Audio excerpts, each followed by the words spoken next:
one of the meanings of Psyche has to do with animacy. And one of the cool things about Greek actually is that just like in English, sometimes you can add a to the beginning, and it reverses the meaning. Like we have theist and atheist, and an atheist is the opposite of a theist. Well, we have Psyche, but then we have psychos, which means inanimate. 1 Corinthians 14:7, likewise the inanimate things which produce a sound, whether flute or lyre, etc., etc.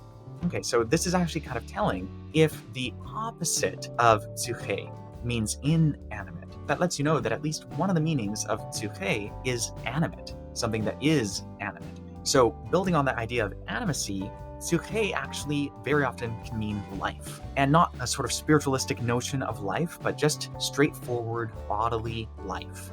And there are plenty of instances of this.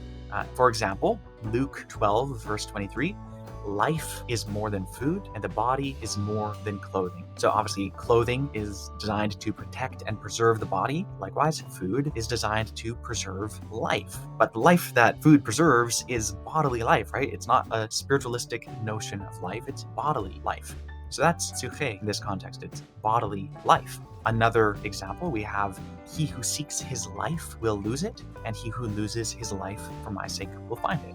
Again, nothing immaterialistic here. This is just Psyche, the word often translated soul, but it doesn't mean something immaterial. It's talking about bodily life. The good shepherd lays down his life for the sheep. Again, pretty straightforward. People who have risked their lives for the name of the Lord. Now, this is interesting because, of course, if this was an immaterial soul, being faithful for the sake of the Lord would not be risking your immaterial soul, right? That would actually be securing your immaterial soul. But that's not what's happening here. They are risking their Psyche. This is showing that it really cannot be an immaterial soul that's being spoken of.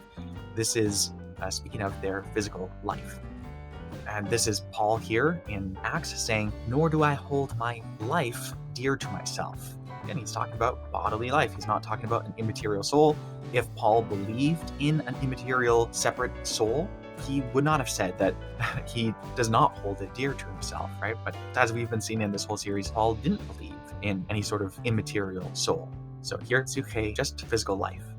He came near to death, risking his life to supply that which was lacking. Again, physical life. These are just a few examples. There are many more, but you get the idea. These words for soul, whether we're talking about Hebrew nephesh or Greek psyche, these are words which clearly do not mean an immaterial aspect of a person. They don't mean something that's immortal, immaterial, or non-physical. In fact, sometimes they very overtly mean something physical, even a throat or a body.